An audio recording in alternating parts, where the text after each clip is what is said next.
Alrighty, so I thought I'd do us an update. Garden's kind of slowing down anyway. So, still got this growing. Not so pretty blooms this morning, but it's still here. So, hopefully it'll self-seed, come back next year. Unfortunately, I don't know if my lavender died or has gone dormant. And then we still have our mints. Random flower. It's off pretty little white ones. We've added a new bird feeder. And unfortunately, the garden is slowing down. So,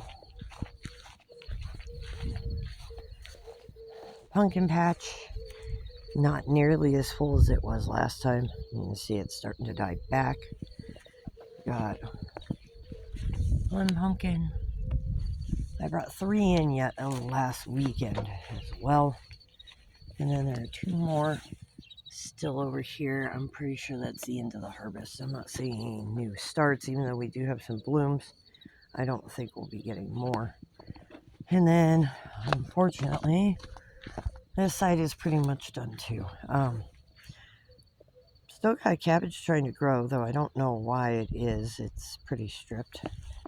But the Carolina Reaper pepper apparently is super resilient and does not want to die.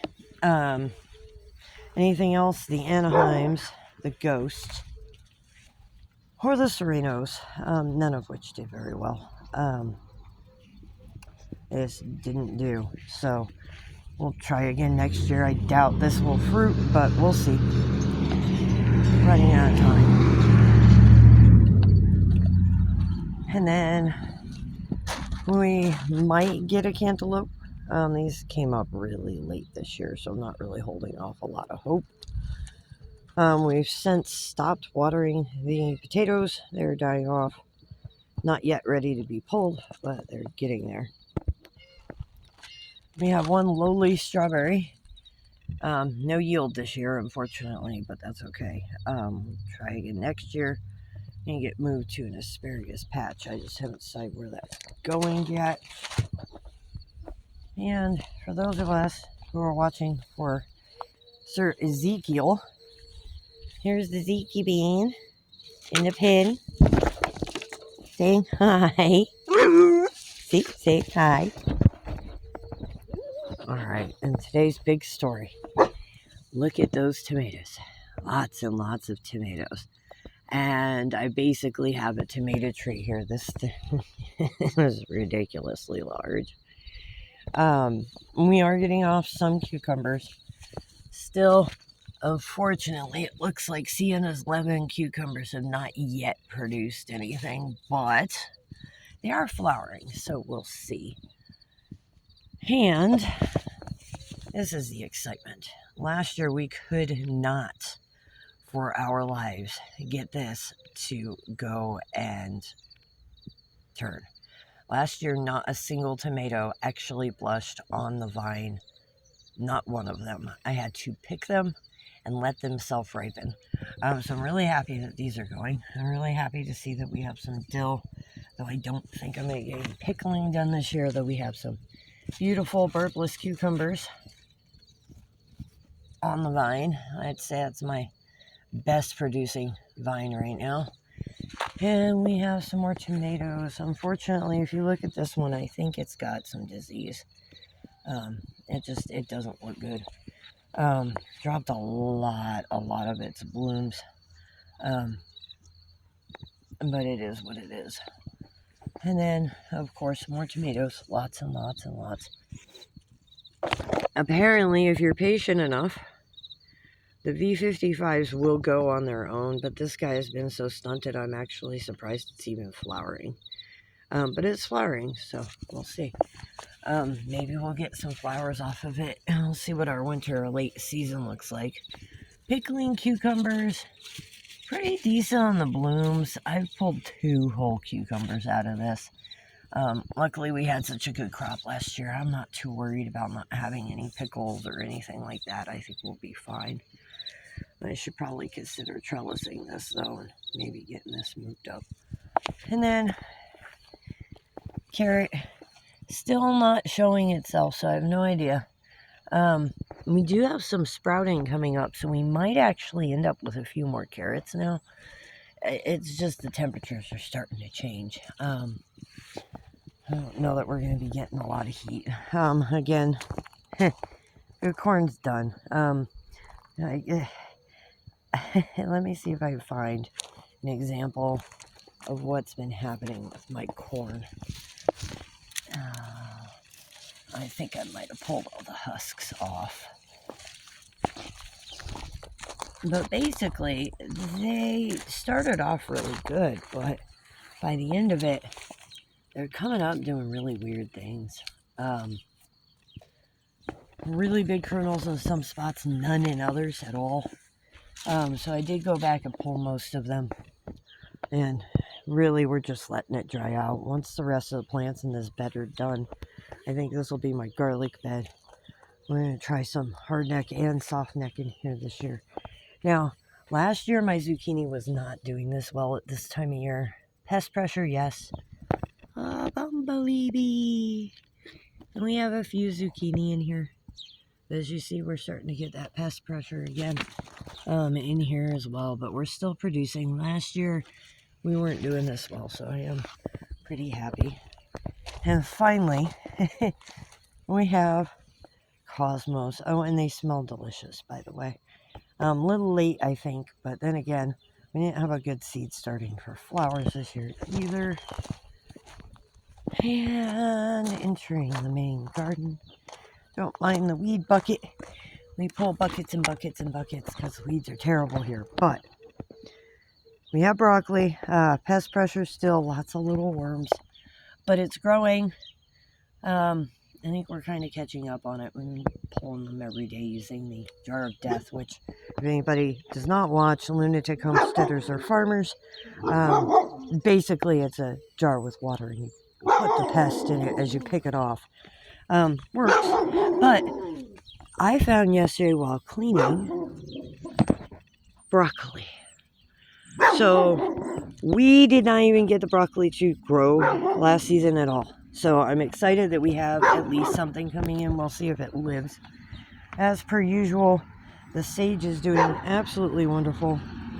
And look, we have our first absolutely beautiful borage flower. Look at that.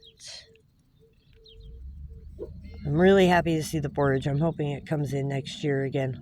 Still not sure what this is. Google still says that it's some kind of raspberry tree. I don't know. We'll see what it does. Over here, I mean, not a whole lot of action. I mean, we've got our beautiful basil, which I think I could probably give a trim at this point. It smells good. I'm really still proud about this rhubarb. I know it's tiny and it's not doing a whole lot, but it took me all summer to get that rhubarb to come up. Again, I think it's just soil temperature issues. There is some more clover. I'm not sure which kind yet in here, but we do have some beautiful pink or crimson, I'm not sure. All naturally growing. The main reason it's in the garden, obviously, is because it is good for your soil. We are trying to rebuild the soil health here because the soil here is kind of weird. We have decided since the lettuce will not die, we are going to let it go to seed. We'll save the seeds and go ahead and go at it next year. If we get production off of the broccolis and stuff, we'll be doing the same type again. And then, as we can see, we are waiting patiently for this to turn colors. Go to official seed, and we will have some coriander. I'll probably save some of those as well for next season. But as you see, our cauliflower unfortunately has not managed to head, and it is now also being affected by the pests, so we've been coming out and dealing with that pretty regularly as well. And some of the nasturtiums still alive and blooming. I won't do nasturtium last year. They don't do well here. As you see, they're very, very, very tiny. If you look at other people's nasturtiums, they're these big plants. They just don't like it here. Green beans, as you see, they are starting to kind of come to an end, getting a little sickly. not putting off as many. Still blooming, so we'll see what we get. We'll keep collecting till they're dead. And then, of course, we've got a new row. Only 2 came up, not as though we're worried about this, but as you can see, we're getting some interesting behaviors out of some of the plants with green beans. So we'll see how that gets us as well. And we do have a gift. I don't know how this happened. I'm assuming a seed got dropped in seeding this spring, because there is a watermelon growing in the middle of the closed greenhouse. It does have flowers. I'm hoping something will come in here and pollinate it. And we're going to see how long we can go with this. Hopefully we can get a watermelon out of the deal, but I'm not making bets here. I'm not holding any hope.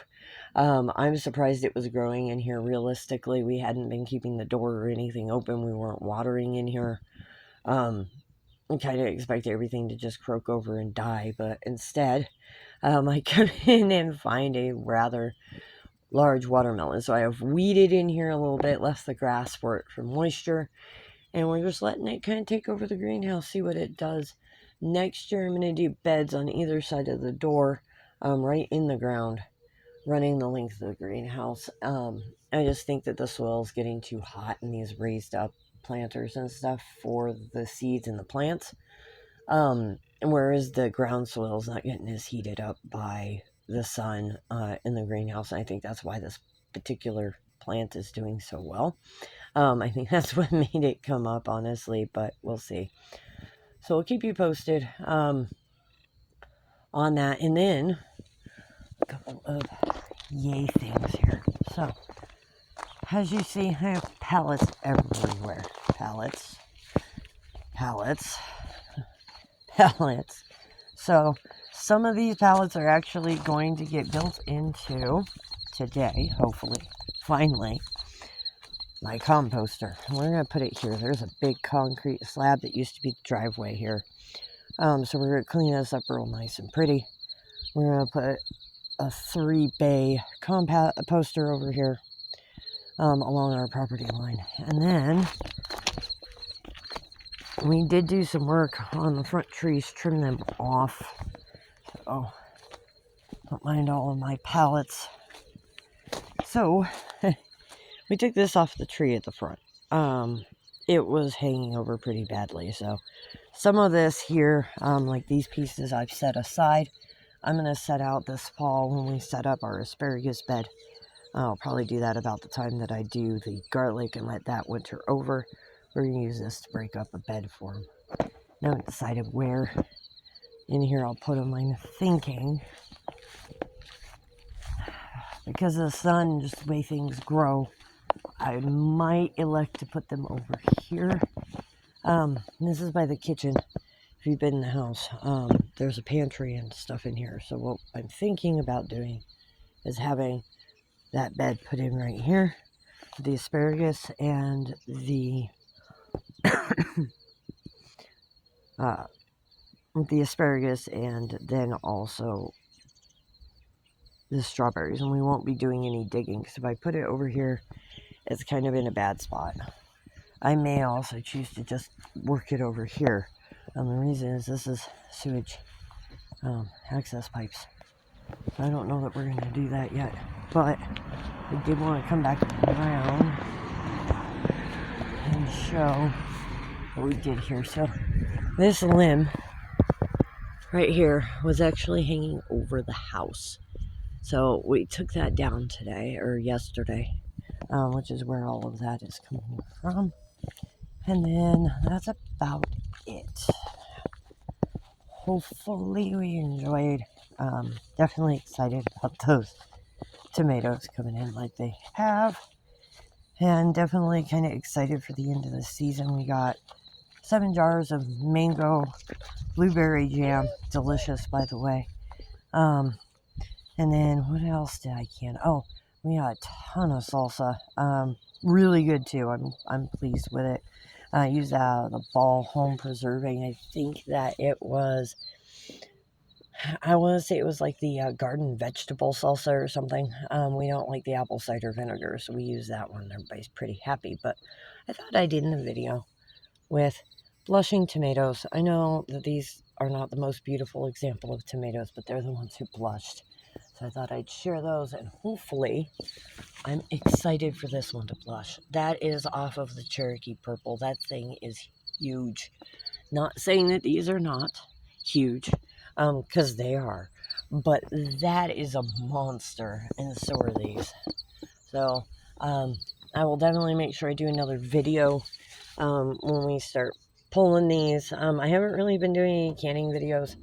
I don't really have the setup to do it, but if anybody is interested in seeing that, let me know in the comments, and I would be more than happy to make a valid attempt to show you guys how we can. It's not really anything special, but other than that, everything's set up, and we are kind of coming to the end, so we'll be doing a lot more harvesting, and then we'll be doing a big cleanup of the garden. Have a good one.